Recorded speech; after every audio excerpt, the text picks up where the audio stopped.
Gela bakoitzean 3 aurrek izaten dute asma gaur egun. Gurean 10% dira asmatikoak, baina Australian adibidez 20% dira. Gaitzaren jatorria zein den oraindik zehatz ez badakite ere, badirudi tartean arrazoi genetikoak eta inguru girokoak daudela. Asma gaixotasun kroniko bada, horrek esan nahi du betirako dala, baina esan beharra dago pronostikoa oso ona dala, erreiz kontrolatzen dala. Normal, orokorrean aholku batzuk jasotzen baldin badira eta medikazioa behar den bezala hartzen baldin bada, oso errez eta ondo kontrolatzen da. Luziak 8 urte ditu eta honela azaldu digu zer den. Azten zea istulka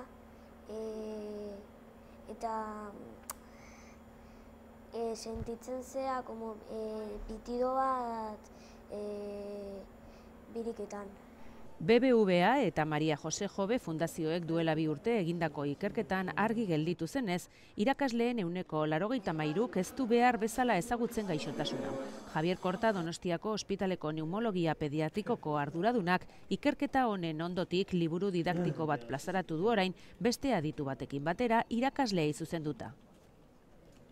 Beste kapitulu batzuk oso praktikoak, esate baterako. Zer egin behar du irakasle bat, asma ume bat, asmakin hasten baldin bada ikastolan, gelan, soinketa egiteko garaian, eta bar. Berez irakasleei zuzendurikoa bada ere, nahi duenak hortxe aurkituko du asmaren inguruan izan ditzakeen zalantzak argituta. Paperean edota sarean doan.